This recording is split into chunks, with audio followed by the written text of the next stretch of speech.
bomberos se tuvo que, obviamente, sacar algún tipo de expositor y dejarlo todo un solo día. No obstante, estamos agradecidos de su presencia, que fue mayor al año 2017, y queda la esperanza ahora de poder organizar otro congreso ya para el próximo 2020, ¿ya?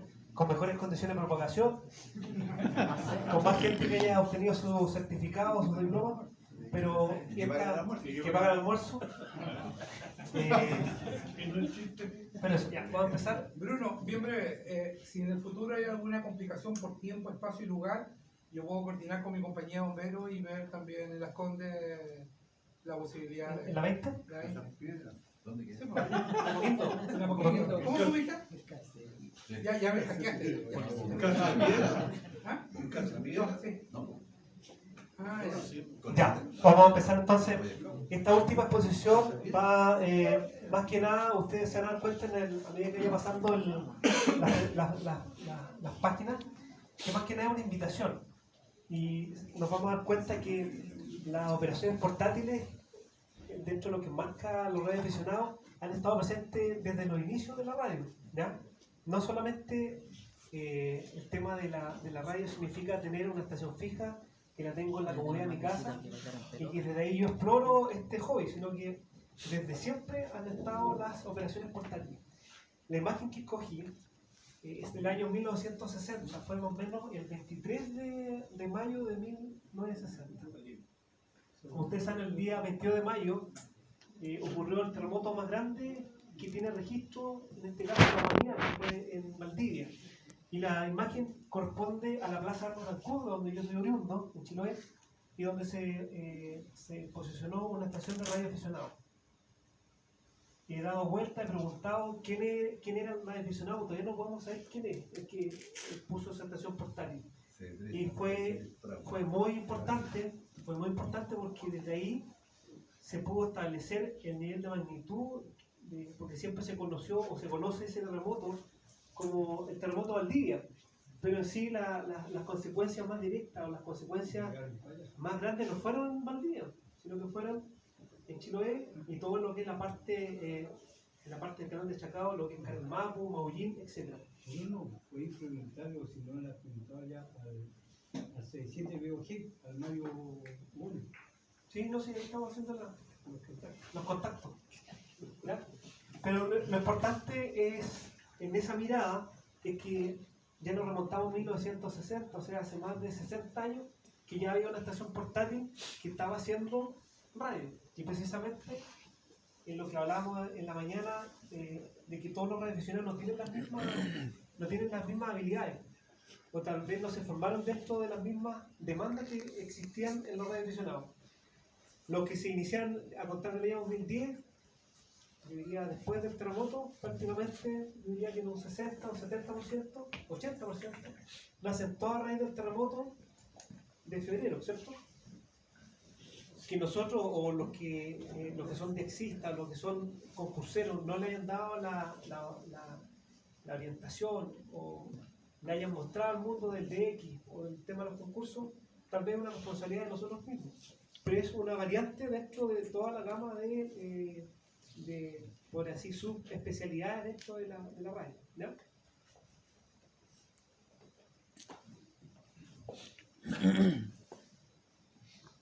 Bueno, y empezamos aquí ya a debatir desde el primer punto, que es establecer un concepto de qué es una estación portátil o una operación portátil. En muchos blogs, en algunos de intercambio en este caso de opiniones, siempre se refiere a una operación portátil prácticamente como que es el handling, ¿ya? Por desconocimiento, porque se enseña en los radioclubes, porque le dicen que esta es una portátil, por ende, toda operación portátil parte desde acá.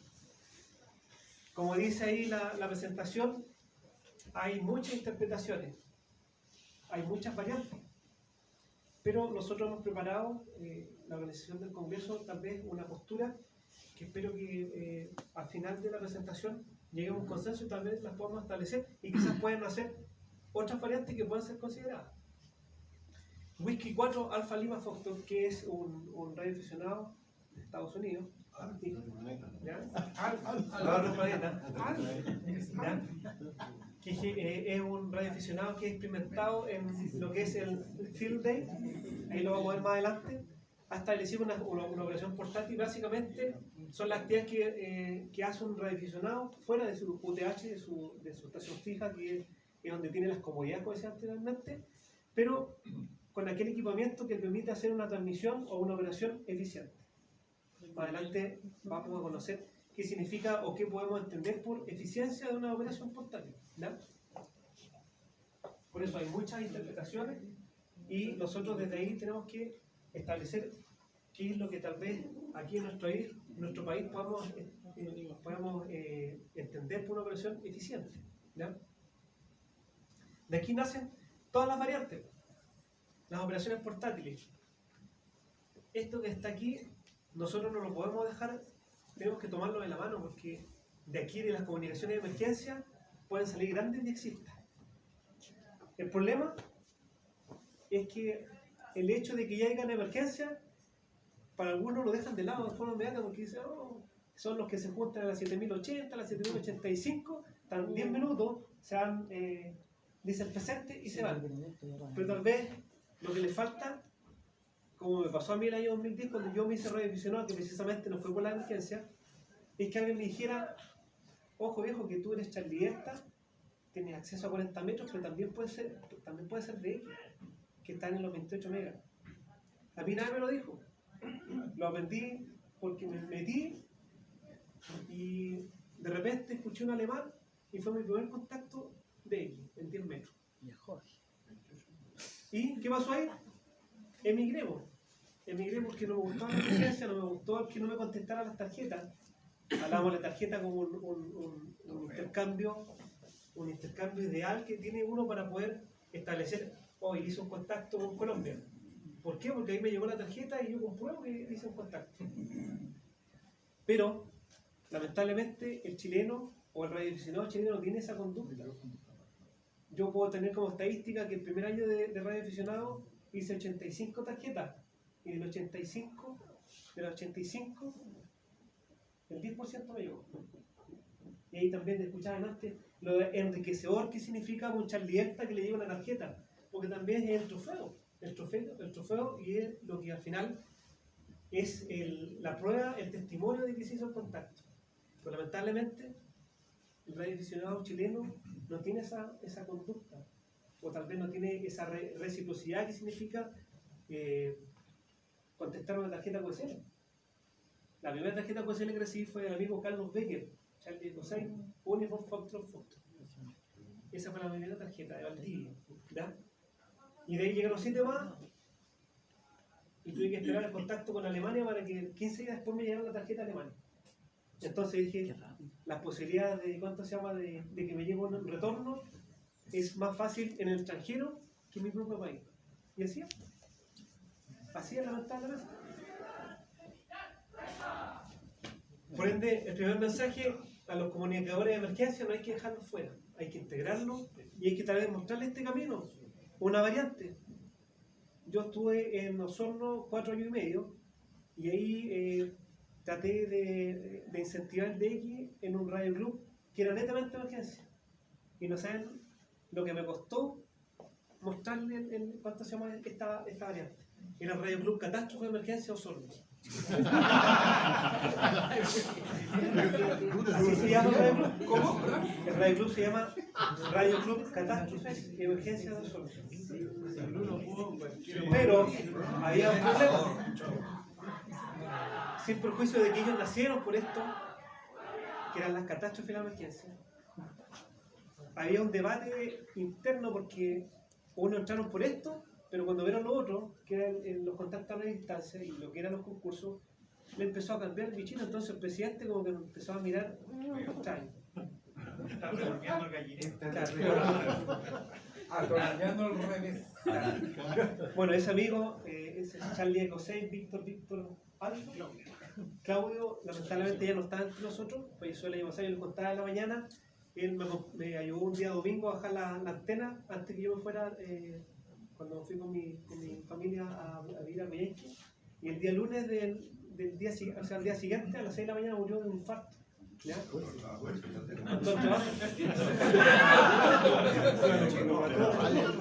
Pero siempre se conversaba, y siempre conversamos. Ustedes se dicen llamar Radio Club Catástrofe de Emergencia, pero vámonos a las operaciones portátiles. ¿Qué capacidad tienen ustedes o qué capacidad tiene un Radio Club de poder salir, montar una estación portátil y ayudar en la emergencia? Ninguna. Y ahí empieza nuevamente el debate respecto a la comunicación de emergencia, en que tal vez se indica que nosotros tenemos una obligación legal de ponernos a disposición, en este caso, las autoridades, cuando el hobby es voluntario. Nosotros no tenemos ninguna responsabilidad legal respecto a la obligatoriedad de presentarnos, en este caso ante la autoridad gubernamental, y y ayudar a la emergencia, porque nosotros no tenemos ese propósito, no tenemos esa funcionalidad. ¿Por qué? Porque no tenemos estaciones que estén en forma rápida, en forma eficiente y se pongan a disposición, en este caso, de la autoridad. Siempre la respuesta de los radioaficionados va a ser tardía. ¿Por qué? Por una situación obvia. Todos tenemos un trabajo, segundo, todos tenemos una familia. Y después de eso, si queda tiempo, los que les gusta van a ir a prestar servicio. ¿Ya? La segunda clasificación de las operaciones portátiles viene de la mano con los eventos y las actividades. Aquí, lamentablemente, otra vez la misma palabra, en Chile tenemos mucho de qué poder hacer. Tenemos alta cordillera, tenemos muchas islas, tenemos muchas cosas que deberíamos celebrar, pero lamentablemente no lo hacemos. Y no lo hacemos porque hay diferentes factores que inciden en eso. La propagación, el hecho de que tal vez las instituciones que nos albergan, que son radioclubes, o son federaciones, o son radioclubes nacionales, tal vez no les interesa incentivar esta clase de actividades. Hoy hay algunos que lo hacen, pero hay gente que lo echa abajo. Hay una nueva invitación a nosotros mismos, a que nosotros tenemos que ser los que debemos originar esos cambios. ¿Ya?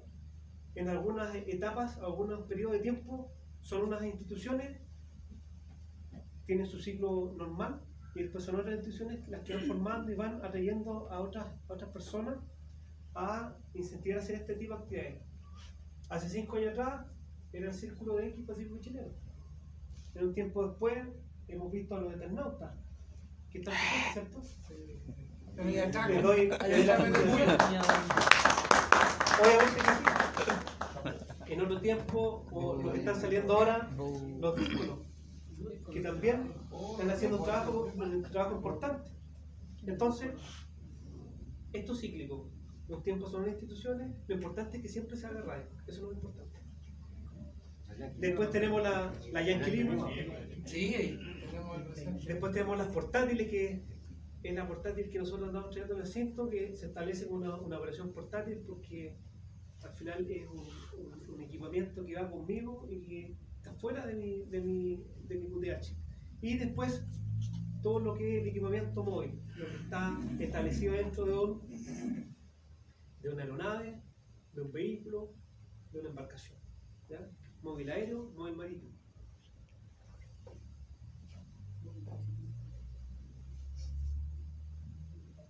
Ahí tenemos todas las clases. Oye, sí, se parece a la antena. En la bicicleta. Sí, pasó muy rápido.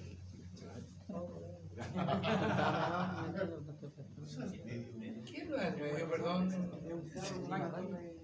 Ah, el carro de los Eternautas.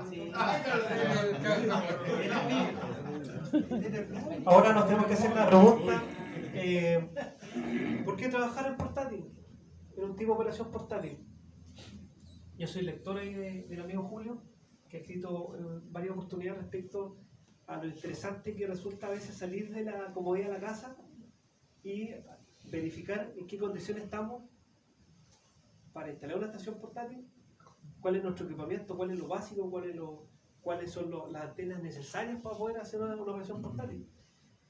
Y como decía, nosotros tenemos que, para adelante lo vamos a ver, todo depende de la planificación que nosotros hagamos. De estas operaciones portátiles nacen principales concursos, el tema de la IOTA, es una operación portátil, porque básicamente usted lo que hace es trasladar un equipamiento determinado para conseguir un objetivo que es, en este caso, activar una isla. ¿Por qué trabaja en portátil? Aquí nuevamente sale la emergencia. Y nuevamente hay que dar consejos. Tenemos que tomar a esa gente y darle un pincelazo de qué es lo que nosotros hacemos. Porque si no, siempre van a estar enmarcados dentro de esa variante. Y lo ideal es que el radioaficionado sea, ideal que sea, vea el popurrí de ideas que tiene de variantes para que se desarrolle dentro del hobby. Ofrecerse como voluntario y proporcione comunicaciones de emergencia para la comunidad. No se olviden, no es una obligación. El que quiere lo hace, el que no, se queda en su casa y ayuda como puede. Implementar pruebas diferentes de configuraciones portátiles diseñadas para la movilidad. Yo puedo empezar con los portátiles, con los handy, me voy a un cerro y ya estoy haciendo una operación portátil. Después me preparo, voy a otro cerro, voy un poco más preparado, me llevo una batería, me trabajo con más de 5 o 10 watts, una antena portátil también que sea de fácil manejo y ya estoy haciendo una operación portátil. Todo va a depender de cuál es el grado de entusiasmo que yo tenga y cuáles son, obviamente, mis objetivos a conseguir. ¿Ya? Siempre es bueno salir de la casa. Siempre. Si me dan permiso. Si te dan permiso. En el marco de la subida a los cerros, también desde el punto de vista del DX, lo que nos convoca es que también está el cumple en el aire. Que es El SOTA. Ahí vamos a hablar más adelante. un... Después tenemos otra de las variantes, otra de los factores que inciden en que tal vez estas operaciones sean entretenidas, es que nosotros ya en la ciudad ya no estamos llenando de ruido. Conversábamos antes de las luces LED que ya no están provocando problemas. ¿Ya? Hoy en día, Santiago, ¿cuánto tienes de S5, S6 mínimo? ¿Cierto? Yo en Coyhaique tengo S5 también, en Coyhaique. No por estar más en la Patagonia, inclusive más. Entonces, los niveles de ruido son bajos cuando yo estoy en áreas que están apartadas en los lugares urbanos. Por ende, es excelente para hacer juguete.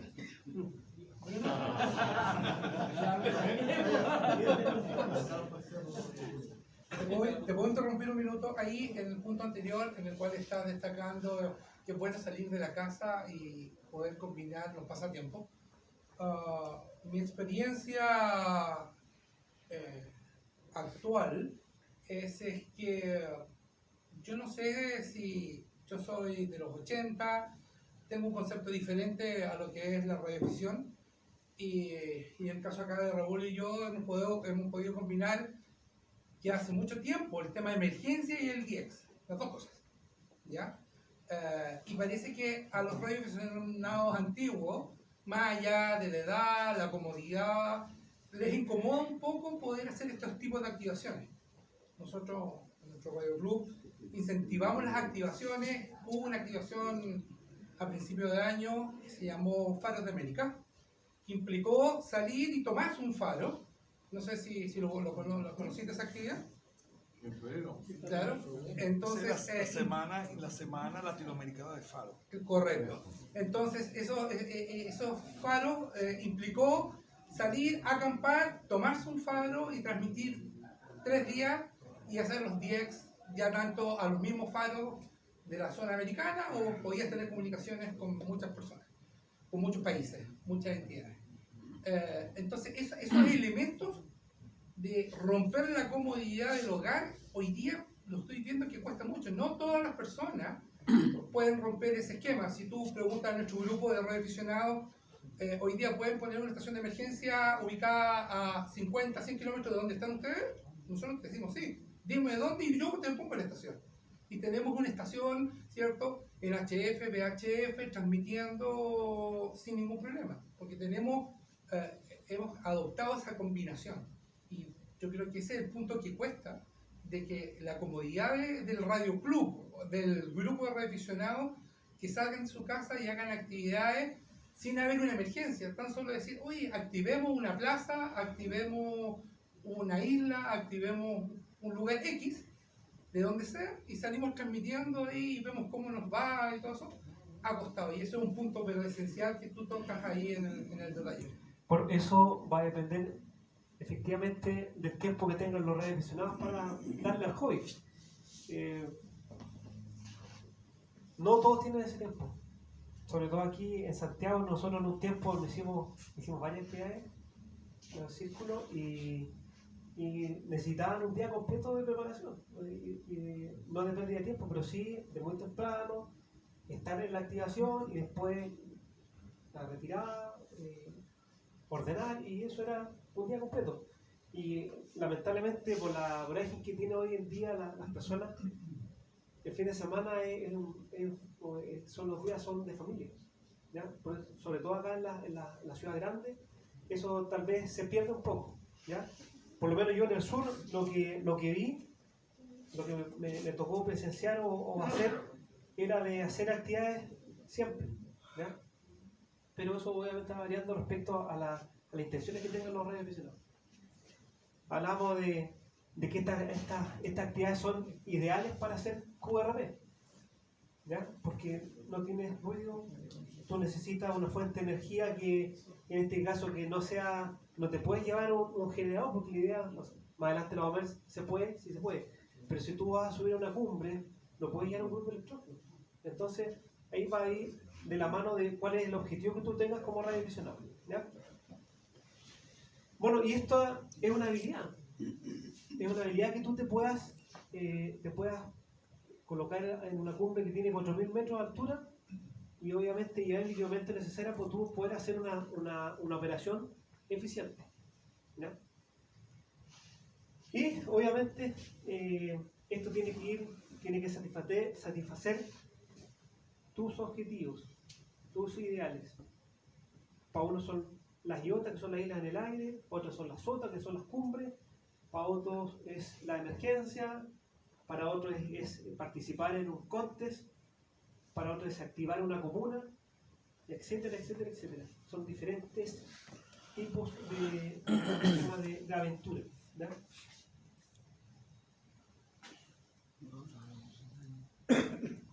Y aquí empezamos en el mundo de la planificación, porque una operación portátil significa obviamente salir de mi casa de la comodidad, pero para que esta actividad sea eficiente, yo tengo que ver diferentes áreas dentro de la planificación para que obviamente la estación portátil salga como corresponde. La primera es fijar dónde yo voy a establecer esta operación portátil, en qué ubicación, ¿ya? Y tengo que empezar a hacer preguntas que ustedes me dicen, pero es que cualquiera se podría hacer esa pregunta, pero es lo que tú vas a necesitar para poder, en este caso, hacer el setup de tu estación.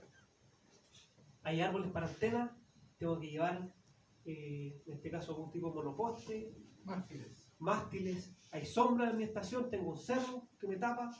¿Cuál va a ser la posición ideal de la estación o de la antena? ¿Tengo algún lugar para sentarme o tengo que llevar algún tipo de silla, mesa, etcétera? Habrá gente que va a ir a ver la activación, como nos pasó con la activación de los ferrocarriles, que llevó a esta gente a ver, en ese caso el club de carabineros con el círculo. Ese día va a llover, en Coyhaique voy a tener nieve. ¿Qué temperatura voy a tener para poder tener la estación a la intemperie? ¿Tengo acceso al sitio? Cuando en este caso fueron a Isla Dama, ¿cómo era el acceso? Nadando. Los que vayan a ir a Isla Pájaro, ¿cómo es el acceso que tienen? ¿Qué tienen que ir para allá? Son un montón de preguntas que me las tengo que hacer. Me las tengo que hacer para poder, en este caso, planificar la operación y, obviamente, tener el mejor de los resultados, porque no hay peor actividad que llegar allá y, como nos pasó en alguna oportunidad, llegar sin conectores, que es común. Llegar en este caso o no llevar algún tipo de conector, o en este caso los chicotes, herramientas, algo tan simple y que si no se piensa, o en este caso para soldar, lo llamamos cautín, y hasta ahí llega en este caso la activación de una isla. Entonces requiere una planificación seria con tiempo. Segundo punto de la planificación, la fuente de poder. Y aquí me detengo porque aquí es una variable que yo debo tener para en este caso concentrar el objetivo.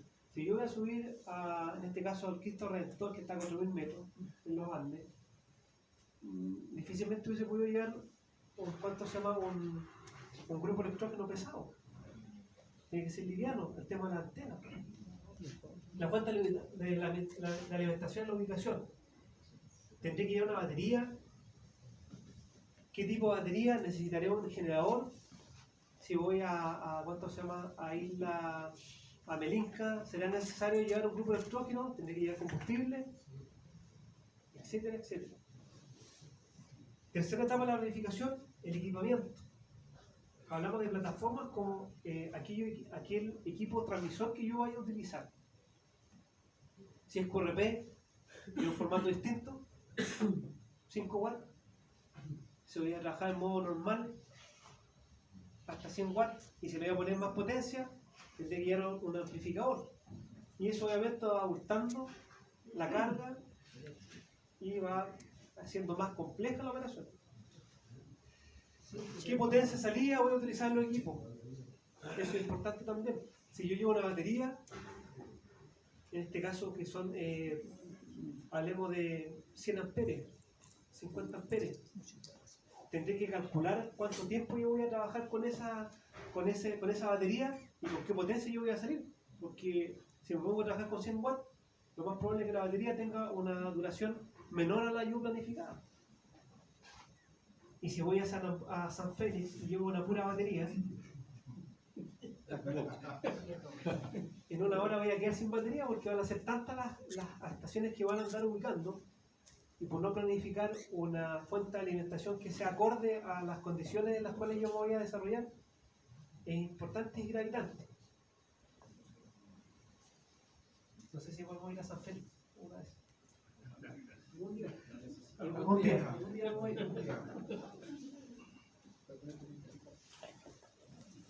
Y aquí dicen que esto es lo más importante de una operación de radio aficionado, y que es la antena.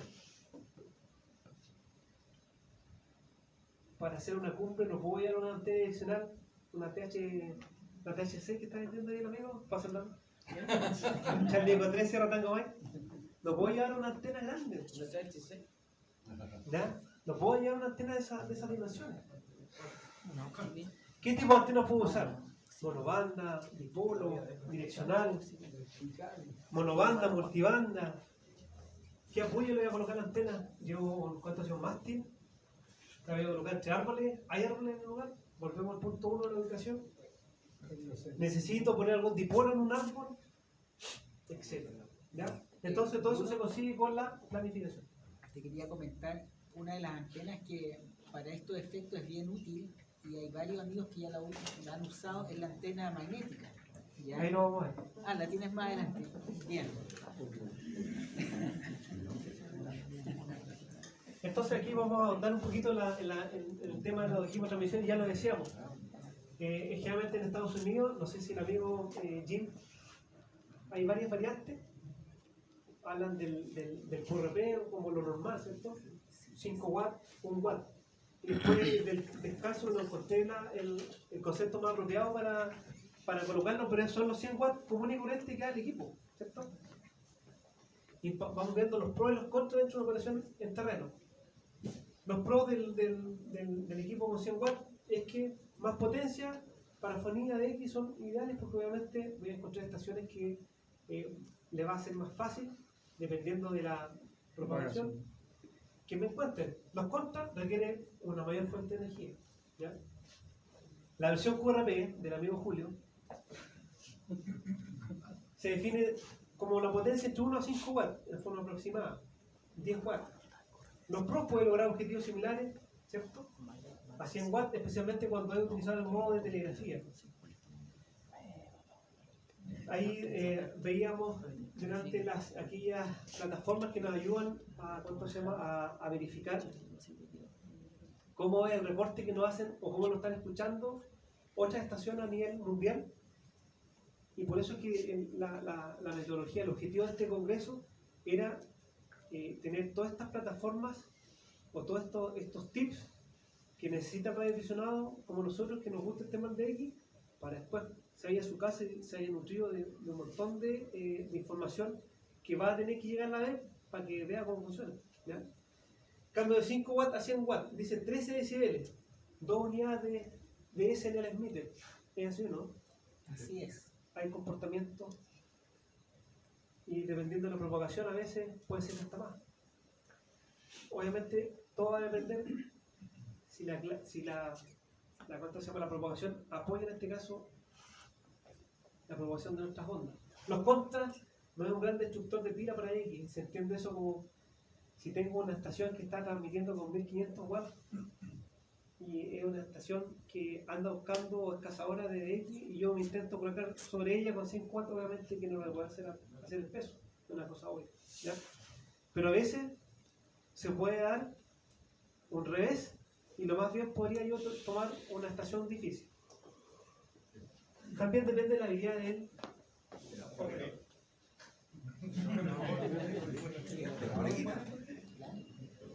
Las antenas.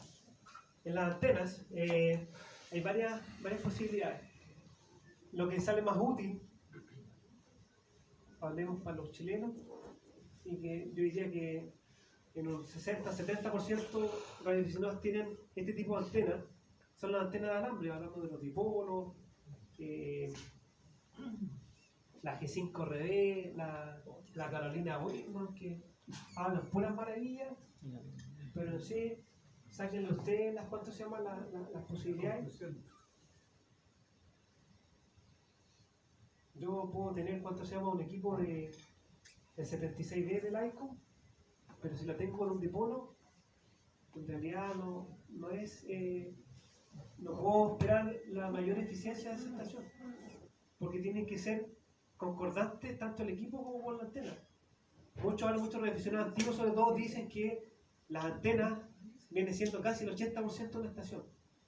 El porcentaje se lo colocan ustedes, porque yo creo que el sistema radiante de una estación es muy, muy importante. Te iba a contar la experiencia de la G5RB mejorada que tengo yo. Para las 4, 5, 6 activaciones, 2 de emergencia y 4 en zona extrema, más un Nikon 7000 con una batería de 170 amperes, espectacular. Cumple realmente las condiciones, siempre tengo que andar con 2 máscaras, pero si la zona me permite, me colgaré de un árbol, no yo, la antena, sí. Pero mi experiencia en la emergencia y en el DX, a disfrutar de un fin de semana solo 10, excelente. Yo también quería contar la experiencia de una antena de alambre. Por ahí hay un video de mi post donde hice una Delta para 40 metros con un par de mástiles de fibra portable, 100% portable. Hicimos 560 comunicados en 12 horas de operación entre las 7 de la tarde y las 10 de la mañana, más o menos 12 horas de operación real porque paramos un poquito en 40 metros. Con una batería de 100 amperes, un IC 7000, terminamos operando a las 10 de la mañana con 50 watts aproximadamente, porque la batería ya no quería más. La operación fue 100% en telegrafía. Y claro, la gracia fue que nuestros DX estuvieron repartidos en todo el mundo. África, Oceanía, Asia, Europa, Estados Unidos. Tuvimos cualquier cantidad de comunicaciones. 2 preguntas, Julio. ¿Cómo la alimentaste? Esa es la primera pregunta. ¿Y a qué altura la tenías? La altura estaba a 2 metros 10. De ahí aparecía, la alimentación fue en el vértice inferior, Dos sándwiches. con un balón 4-1 con coaxial RG58.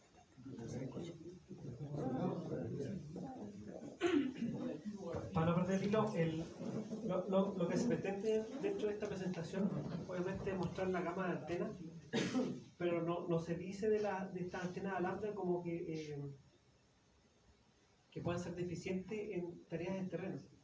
Al contrario, la G5RD es una excelente antena para, obviamente, para operaciones en terreno. Obviamente por las comodidades que tiene instalarla. ¿Ya? Sí, muy rápido. Pero por ejemplo, tú puedes tener un dipolo tipo Cage, que es de alambre y que he tenido buenas experiencias en contacto con Europa, por ejemplo, 40 metros con dipolos tipo Cage, pero en lugares despejados. Por ejemplo, en la parcela, o por ejemplo, una antena 40 metros más un receptor con alambre. Va en las cuantas se llaman las posibilidades que tú tengas y obviamente en el objetivo que te propongas como radioaficionado. En eso va. Mira, yo te quiero aportar un tema interesante. Toda antena va a funcionar, primero la tele que sea resonante. Y la experiencia que tú hiciste, Julio, es muy buena porque las antenas delta loop o loop, digamos, incluso la forma no importa mucho, lo importante es lograr, digamos, una onda completa. Exactamente. Tiene un mejor comportamiento que un dipolo y ya tiene un poquito más de ganancia. Pero no es solamente eso, sino que hay un tema también de polarización. Probablemente tú la alimentaste, al alimentarla abajo, tuviste polarización horizontal, tuviste una altura que fue conveniente, ves tú, y eso ya te dio un buen rendimiento. A lo mejor si lo hubieras alimentado en un extremo, hubieses tenido mejor resultado para el DX porque ahí tú logras bajar aún más el ángulo de salida. Pero ya partiste con una muy buena antena. Claro. 3 de ahí por lado. Y además que capta menos ruido. Entonces, la verdad es que un Delta Loop, aparte de todas estas ventajas, tiene además la posibilidad de operación multibanda. Si tú haces una para 40 metros, la puedes llevar a 10 metros sin problema y con más ganancia todavía, que es lo que decíamos en España. Por eso fíjate, esta es una operación que busca la eficiencia y hacer una delta loop a 40 metros, son 40 metros cables que en el bolso, si va a 4.000 metros, es un peso que no pueden llevar. ¿Ya? Hablábamos adelante también de antenas comerciales que así se producen obviamente para que el radioaficionado vaya, la compre y se la lleve y no le pasa nada. Bodypol, Muy buena. estamos hablando de Muy buena. un poquito más. No vale Tengo más, muy vale buena, más. muy buena experiencia con la UDI por operando los balcones los hoteles. Sí, sí. Oye, estamos en un congreso. Todo lo tiene, todo lo Estamos en un tiene. congreso de radio aficionado, Pancho, por favor. Bueno, y después tenemos otro tipo de marcas, las Sales Loop Dios mío. o la Chamalan antenas que también son, en este caso No sé. hay antenas Chamalan que son bien buenas, ¿ya? Que son bien eficientes, porque están construidas de fábrica obviamente y Estaba hablando de la Chameleon, la que tiene el 9-1. sí. Es muy buena, por lo menos yo los comentarios que he visto, nunca la he tenido. Bruno, recuerda que nosotros hicimos un experimento como grupo, bueno, que hicimos la direccional de 40 con dipolo, con alambre. Y tuvimos muy buenos resultados a 12 metros. Esa fue una experiencia que se hizo en el Santo Domingo. Te puedo contar una la experiencia que tuve con la antena en la situación de emergencia posterior al terremoto. La Fuerza Aérea pidió la colaboración de radioaficionados chilenos que tuvieran disponibilidad para cubrir paralelamente en el ejercicio de Cooperación 1, para la redundancia de la Fuerza Aérea Latinoamericana, y entre eso estuvimos Marco y yo. ¿Te aparece también en Coyhaique. Coyhaique. Bueno, y el tema era hacer una instalación totalmente rústica, rápida, en una situación de emergencia paralela y comprobar las comunicaciones que tenía la Fuerza Aérea con nosotros. Marco estuvo en Palena, No, Balmacea. Almacea, a mí me tocó Quillón al final, y teníamos la otra estación en Puerto Montt y los otros que transmitían desde Santiago, del grupo 10. Así es. Y tuvimos 2 semanas, cada uno en los puntos donde nos designaron, en conjunto con la gente de la Fuerza Aérea. Y la experiencia que tengo, ellos llegan en el avión, así un plato hace unos tremendos rollos de cable, hace unos tremendos computadores y todo totalmente nuevo. Le lleva una caja de plástico, dicono, cable, herramienta, equipo, un 857, un 800, una batería y una fuente de poder y eso. Y el tema es que las comparaciones eran bastante importantes respecto de lo que ellos tenían comunicaciones. Ellos les costaba muchísimo las comunicaciones con equipos totalmente distintos, son equipos militares. Hola chicos, ¿estamos de conectarla? En comparación a lo que nosotros estábamos haciendo. Nosotros tuvimos cobertura todos los días en distintas bandas con todos los puestos donde se habían asignado. Esto se volvió tan avión. Ayudamos a colegas radioaficionados de la zona de Chiloé, ayudaron a encontrar ese avión que de verdad se había perdido. Porque por ubicación no había comunicado donde se dirigía, era todo un encuentro. El tema es que la experiencia con la antena de dipolo fue sumamente buena, por lo menos desde Guillón y donde estuvo más. Claro, nuevamente les digo, el tema de la antena de dipolo, dentro, ¿cuánto se llama? O la G5 RD o la Carolina de Windows, de cómo tú lo quieras plasmar, va dentro de los objetivos que tú tengas y obviamente si tienes poco espacio y estás en una situación de contingencia. Perdón, y fue con los trípodes de esa altura, tengo ¿Sí? fotografía. Si es eficiente, va a depender obviamente de las características que tenga tu estación. ¿Ya? Ahí nosotros presentamos les puse la regla de oro, porque en realidad cuanto más nos acerquemos a esto, obviamente vamos a sacarle más provecho a nuestras estaciones. Y va precisamente a las antenas G5R, que son las que están son más accesibles a los radioaficionados. Trata de hacer que la longitud de la antena sea al menos de media onda, ¿cierto? Longitud de onda de la frecuencia más baja. La altura sobre el suelo debe ser al menos un cuarto de longitud de onda. A veces no se cumple y anda mejor. Pero esto es lo que dice la teoría. ¿Ya? Evite la alimentación central de una antena multibanda de media onda con una alta impedancia. Realmente los dipolos se alimentan con 50. Entonces tú te estás refiriendo a lo que es los off-center. Exacto. 2 cuartos de onda por un lado y 3 cuartos. Un cuarto y un cuarto. No. Estamos hablando de la media onda. Está hablando de la media. ¿Ya? Línea de alimentación que está cerca de un dipolo múltiplo impar de un cuarto de onda larga. Uso de balón, shock, de 9 a 1, 4 a 1, 1 a 1. De esto se puede decir mucho porque hay gente que dice no, que el balón que no sirve para nada, que tú lo viviste ahí con una antena direccional, una 3GS. Entonces, nuevamente volvemos ¿cuánto se llama? Al concepto del jamás.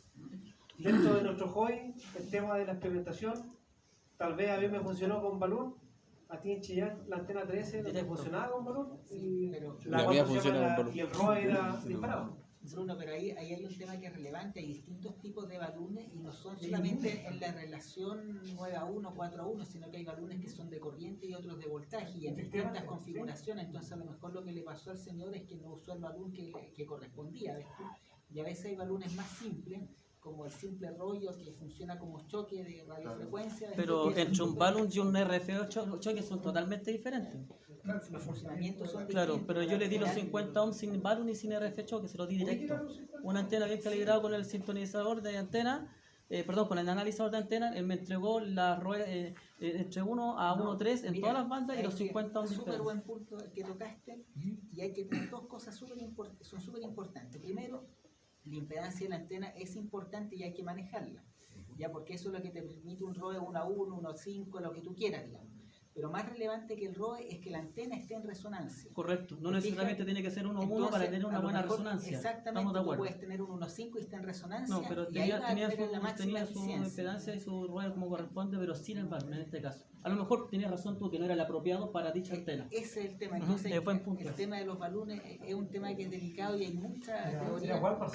El que para el de Walmart, el de Walmart tiene 1140. Sí, era Walmart.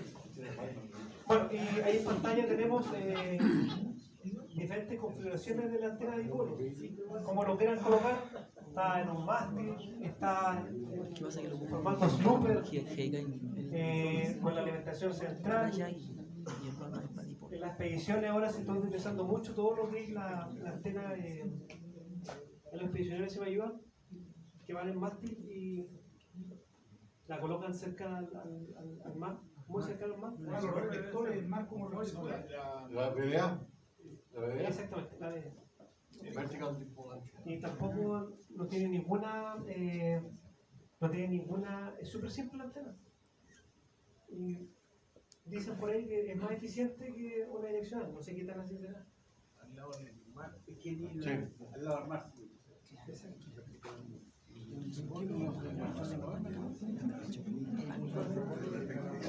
Bueno, y aquí volvemos a las Para que el actividades cable no forme parte de la antena.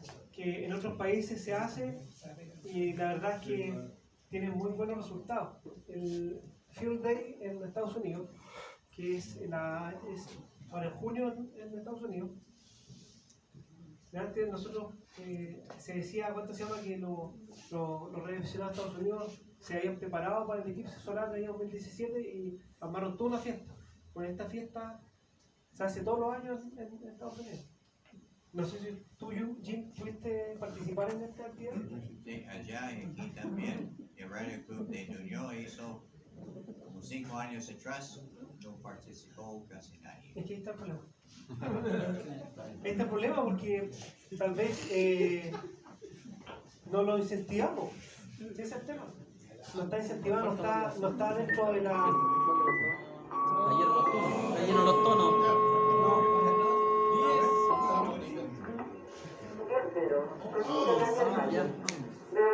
Ya, ¿dónde están los que vayan los de la 085 ahí.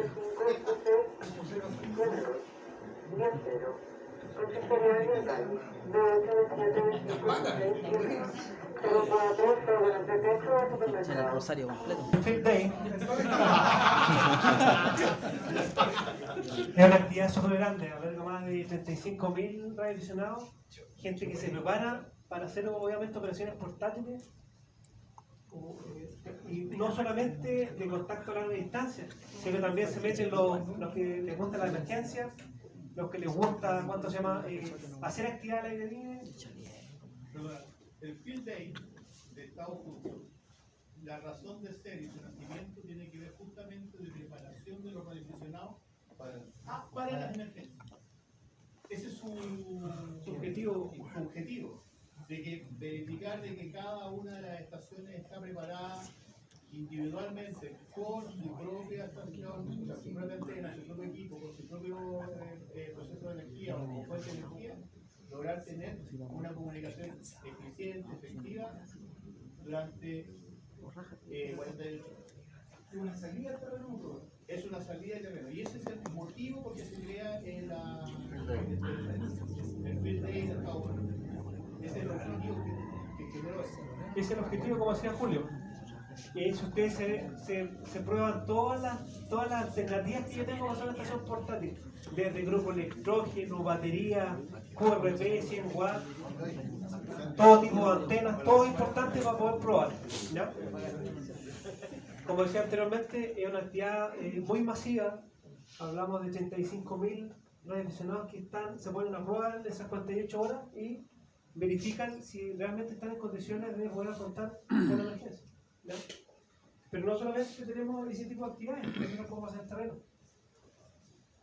Lo hablamos delante, está el SOTA Charliego, que ya poco a poco está tomando forma y ya hay varios radioaficionados que ya están saliendo a hacer cumbres. Están presentadas las bases. Están presentadas las bases, ¿ya?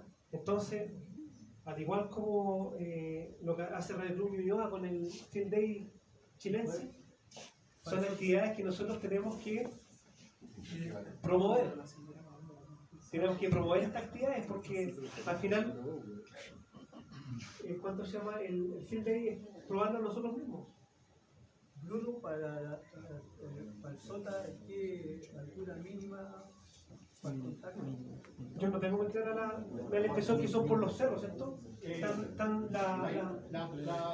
líneas generales, tú tienes que subir 150 metros. No, pues encima del. Entonces, cualquier cumbre que tú tengas que caminar 150 metros hasta la cumbre y al La gracia está en que los metros de la cumbre son los puntos.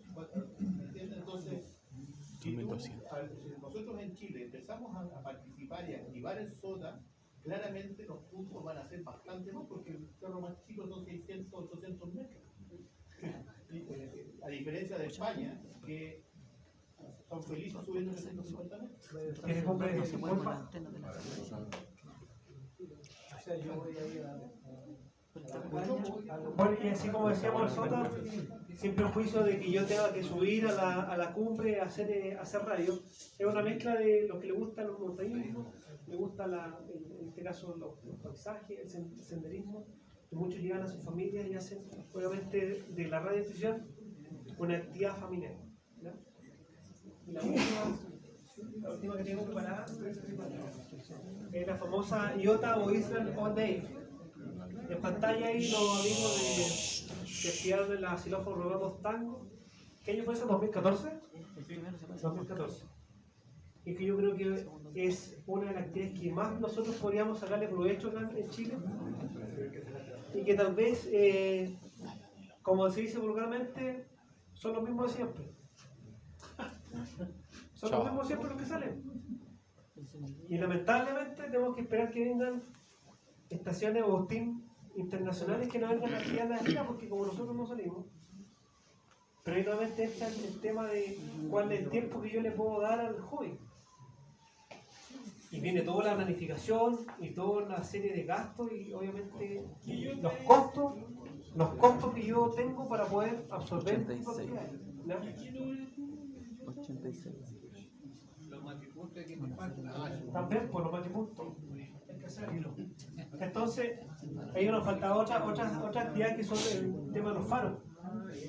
Tenemos los faros en febrero, que son los sudamericanos, y después tenemos en agosto, que son los faros internacionales. Entonces, nosotros tenemos una costa larga, casi 4.000 kilómetros de costa, con muchos faros. Yo me acuerdo cuando recién empecé en 2010, 2011, veía listas de 13, 14, 15 activaciones de faros. Vean ustedes los últimos años cómo hacía la cantidad de activaciones. 2, 1, 3. Entonces, ahí nos falta que nosotros salgamos más. Sí, ese es el punto. Más terreno, más actividades. Más actividades de terreno. Sí. Este año vieron vacas. Así que, como reflexión final, dentro de esta presentación, lo que se esperaba era mostrarles que las operaciones en terreno o las operaciones portátiles pueden ser la base del cambio que tal vez nosotros le queremos dar a la radio, para mostrar lo que es el dexismo, para mostrar lo que es integrar este grupo de gente que tal vez está alejada, no está alejada tal vez no porque quiera, sino porque no conoce o nadie le ha mostrado, o tampoco han tenido el interés de ver este maravilloso mundo del DX o los concursos, y poderlos integrar en actividades que puedan ser al aire libre, entretenidas, y que obviamente tenga como objetivo hacer radio, porque eso es lo que nos tiene que llamar la atención a todos, sin perjuicio si hacemos concursos, hacemos radio, vamos a expediciones, hacemos emergencias. Lo importante es hacer radio, para que después no se diga que no hay, no sé, 10.500 licencias de radioaficionados, pero salen 80 entre las 20 y las 20-30. Porque ese es el mensaje, ¿no? De 1085. Así que Me estoy perdiendo la previa. y en este momento estamos perdiendo la previa, así que Solo quiero acotar de lo interesante de la presentación es con respecto a el concepto malvado que yo tengo de apretadores de PTT o radioaficionados. El apretador de PTT claramente no está en capacidad de poder salir a terreno, no tiene capacidad de entender o resolver un problema básico de radioafición. Está en condiciones de apretar el PTT y decir, aquí estoy, gracias, y chao. Pero sin embargo, si ese apretador de PTT da ese salto adicional, un salto cuántico, como dices tú, que logra entender que hay experimentación, que puede llegar más allá, que es posible hacer algo más allá de apretar simplemente el PTT, va a aprender que va a lograr muchas otras cosas y comienza la espiral virtuosa que yo le llamo, que comienza a entender que puede hacer más, mucho más, y capaz que llegue a la maravillosa actividad de X, que no es la principal, pero es una de las actividades más interesantes. Y si aquellos personajes que son apretadores de PTT que están en el 1085 logran, o en general, en el 1050, no sé ya la frecuencia, yo no me meto ahí, pero logran entender y ser capaces de resolver los problemas, van a ser su motivación de la emergencia, de ayudar a las personas a través de la radio, mucho más fácil. Y van a poder ir a una emergencia a hacer un aporte y no un problema. Es un tema de incentivo personal y obviamente de prepararse.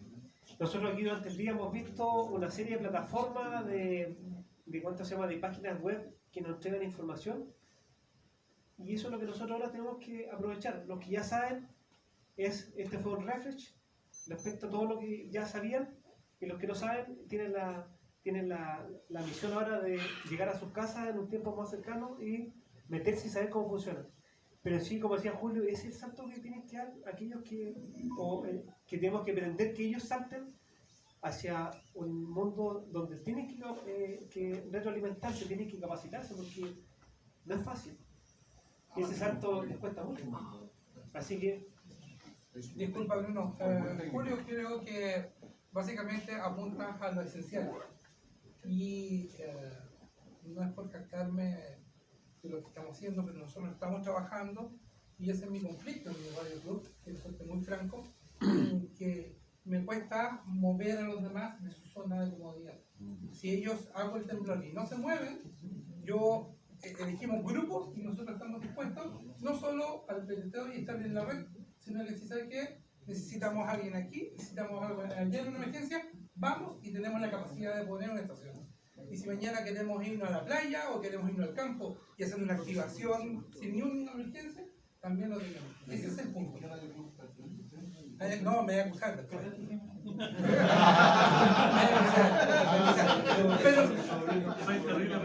Pero el punto es ese es el punto esencial para poder desarrollarse.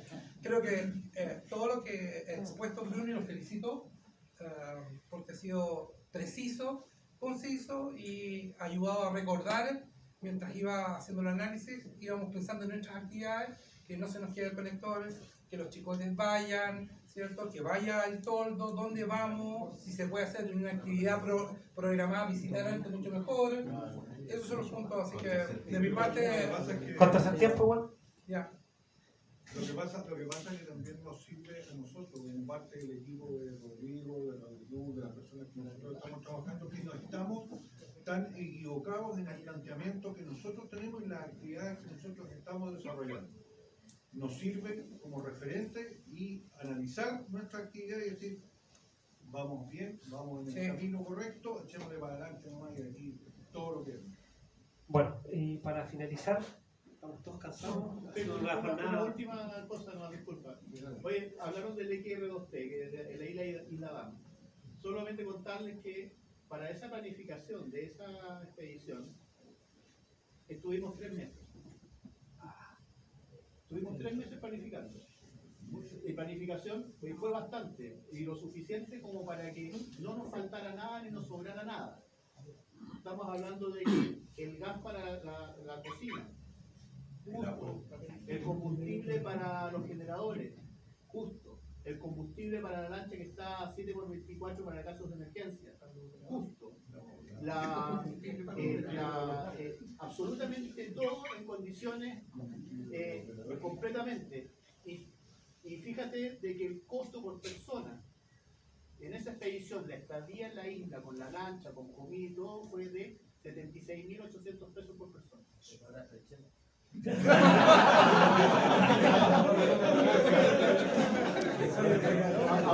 propósito, Matías, no Te pagó me 6. de vuelta.